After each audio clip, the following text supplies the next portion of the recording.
Hello students, आज मैं आपको क्लास 11th का इकोनॉमिक्स का कोरिलेशन यानी कि सहसंबंध चैप्टर समझाऊंगी। इसमें सहसंबंध का क्या अर्थ होता है? जब दो समंक श्रेणियों के इस मध्य इस प्रकार का संबंध हो कि एक समंक श्रेणी में परिवर्तन होने पर दूसरी समंक श्रेणी में उसी दिशा में या विपरीत दिशा में परिवर्तन हो, इस परिवर्तन के माप को सहसंबंध कहा जाता है। जब भी कभी आपको एक श्रेणी दी गई है, उससे अगर दूसरी श्रेणी पे क्या प्रभाव पड़ रहा है या परिवर्तन हो रहा है उसकी दूसरी दिशा में या उसी दिशा में, तो उसको कहते हैं हम सहसंबंध कि उससे उसका क्या संबंध है, उसको सहसंबंध कहा जाता है। सहसंबंध की विशेषताएं। अब सहसंबंध गुणांक की विशेषताएं क्या होती हैं? एक तो सहसंबंध को हम आर से डिनोट करते हैं, इसका साइन आर होता है। और सहसंबंध गुणांक की विशेषता क्या होती है? आर की कोई इकाई नहीं होती। पहली बात, एक तो इसकी कोई इकाई नहीं होती है, ये केवल एक संख्या है। आर का ऋणात्मक मान विपरीत दिशा को दर्शाता है। अगर आपका आर माइनस में निकला, ऋणात्मक मतलब माइनस में, अगर आपका माइनस में आता है तो इसका मतलब ये है कि आपका सहसंबंध कैसा है, वो विपरीत दिशा में है। यदि आर का मान धनात्मक हो तो दोनों चरों में परिवर्तन समान है। तो परिवर्तन कैसा हो रहा है? उनमें एक जैसा परिवर्तन है। अगर दोनों आगे बढ़ रहे हैं तो आगे और पीछे हैं तो वो पीछे जाएंगे विपरीत दिशा में। यदि आपका आर बराबर 1 आता है, 1 या -1 आता है, तो सहसंबंध पूर्ण या समानुपातिक होता है। अगर आर आपका 1 या -1 आता है तो वो कैसा होता है? पूर्ण या समानुपातिक होता है। यदि आर का उच्चतम मान एक प्रणाली रेखीय सहसंबंध को दर्शाता है। रेखीय सहसंबंध मतलब क्या है आपका? +1 या -1, इसको क्या कहेंगे? प्रभावी रेखीय सहसंबंध। यह सहसंबंध का मान +1 और 1 के मध्य स्थित होता है। आपका जो भी आर निकलेगा वो आपका या तो 1 या -1, इन दोनों के बीच में ही आएगा। या तो 1 होगा या -1 होगा या इन दोनों के बीच का होगा। इनसे ऊपर 1 से ऊपर या 1 से नीचे, -1 से नीचे नहीं हो सकता आपका सहसंबंध। सहसंबंध यदि आर का मान इस क्षेत्र से बाहर हो तो यह गणना में त्रुटि है। अगर आपका आर जो है -1 से ऊपर आता है, यानी कि -2 आ जाए या -3, या 1 से ऊपर आए या +2 +3, तो इसका मतलब क्या है? आपने आर जो निकाला है उसमें कुछ ना कुछ त्रुटियां हैं, उसमें कुछ गलतियां हैं। आपका आर जो भी आएगा या -1 पॉइंट्स में या फिर 0 या +1 से अंडर, इसके बीच में ही आएगा। तो ये थी आपके सहसंबंध गुणांक की विशेषताएं। अब मेथड ऑफ एस्टेमिंग कोरिलेशन, यानी कि हम कोरिलेशन यानी सहसंबंध को किन किन तरीक़ों से करने की विधि में आपकी पहली विधि है परिकीर्ण आरेख विधि, स्कैटर डायग्राम मेथड। इसके गुण क्या होते हैं? इसके गुण होते हैं सरल व आकर्षक तरीका। एक तो ये सरल और बहुत आकर्षक तरीका होता है आपका परिकीर्ण आरेख विधि निकालने का। इसका तुरंत पता चल जाता है कि सहसंबंध है इसमें या सहसंबंध नहीं है, देखते ही पता लगा सकते हैं हम इसमें। ये धनात्मक ऋणात्मक का तुरंत पता चल जाता है। इसे देखते ही, इस डायग्राम को देखते ही आपको पता चल जाएगा कि ऋणात्मक है या धनात्मक है। ये तो इसके गुण हो गए। अब इसके अवगुण क्या है? इसमें एक तो निश्चित नहीं पता चलता है, इसमें निश्चित जानकारी नहीं मिलती है हमें। सहसंबंध का केवल अनुमान लगाया जाता है और सहसंबंध का इसमें सिर्फ अनुमान लगा सकते हैं हम। सहसंबंध का संख्या माप संभव नहीं है। इसमें संख्या नहीं निकलती कि आपका जो आंसर आया है वो कितना होगा, एग्जैक्ट नहीं निकलता। इसमें हम सिर्फ डायग्राम से पता लगा लेते हैं कि ऋणात्मक है या धनात्मक है, किस दिशा में जा रहा है, बस इतना। ये केवल संख्यात्मक बदलाव का गुणात्मक भाव है। इसको संख्या का बदल के गुणात्मक भाव निकलता है, इसका संख्यात्मक भाव नहीं निकल पाता है इसमें। अब हम देखते हैं डायग्राम इसके। तो देखिए, ये हमारे पास परिकीर्ण आरेख के 5 आरेख हैं यहाँ पर। इससे हमें देख से ही पता चल जाएगा। देखिए, ये परफेक्ट पॉजिटिव यानी कि पूर्ण धनात्मक। जब आपका आर इसमें क्या है? +1 है। इसमें आपका आर -1 है, पूरा आंसर आ रहा है, तो ये परफेक्ट है यानी कि पूर्ण नकारात्मक है, ऋणात्मक यानी कि। और यहाँ पे तीसरा जो है आपका, यहाँ पर ये धनात्मक तो है लेकिन कितना धनात्मक है वो आपको नहीं पता है। यह ऋणात्मक है, ये देखिए नीचे नीचे की तरफ जा रहा है, तो आपका ऋणात्मक तो है लेकिन कितना ऋणात्मक है इसमें वो नहीं पता आपको। यहाँ इसमें कोई सहसंबंध नहीं है, कितना भी हो सकता है। तो इसे इन डायग्राम से हम देख के ही पता लगा सकते हैं कि सहसंबंध कैसा है, लेकिन कितना है जो इसका एक अवगुण है कि संख्या के रूप में हम इसे पता नहीं लगा सकते हैं कि वो कितना होगा। इस सबसे पहले बनाने के लिए आपको ये हमारा एक्स एक्सिस होता है और ये हमारा वाई एक्सिस होता है, ये 0 पॉइंट। तो पहला हमारा परफेक्ट के लिए हमारा सीधा इस तरीके से जाएगा, हमारा जो सहसंबंध है वो परफेक्ट है बिल्कुल, तो ये जाएगा। और दूसरा जब हमारा नेगेटिव होगा तो वो परफेक्ट नेगेटिव इस तरफ जाएगा। और यहाँ पर हमारा रिलेशन जो है इसके आसपास ही है, कितना है वो हमें नहीं पता है। यहाँ पे ये ऋणात्मक है, इसके आसपास ही है, और यहाँ पे इसमें कोई रिलेशन है ही नहीं। अगला हम इसे काल पियर्सन विधि से कर सकते हैं। तो इसे करने के एक तो प्रत्यक्ष विधि, लघु विधि। तो प्रत्यक्ष विधि से आप कैसे करेंगे इसको, यहाँ फॉर्मूला लगाने के लिए एक ये फॉर्मूला होता है और एक ये होता है।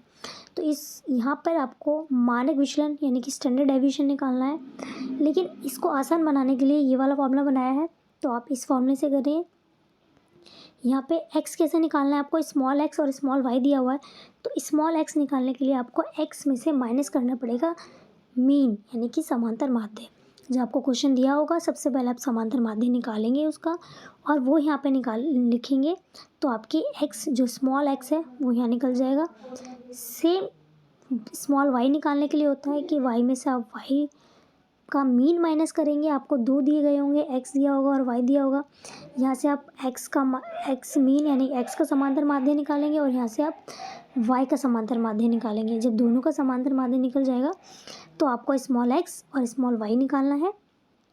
स्मॉल x कैसे निकालेंगे आप, जो भी x मद होंगी उसमें से समांतर माध्य को माइनस करते चले जाएंगे, तो आपका स्मॉल x निकल जाएगा। सेम स्मॉल y निकालने का है, y में से आप समांतर माध्य y का निकालते चले माइनस करते जाएंगे, तो आपके y निकल जाएगा, और फिर आप यहाँ पे फॉर्मूले में उसे पुट कर देंगे।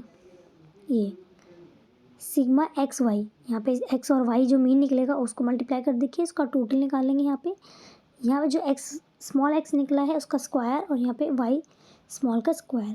तो यहाँ से तो आपका निकल जाएगा काल पियर्सन का, और मीन निकालने का फॉर्मूला आपको पता ही है, जितनी भी x मद होती है वो, और उसका टोटल कर देते हैं यहाँ पे x मदों का बट्टे में n, तो मीन निकल जाता है हमारा।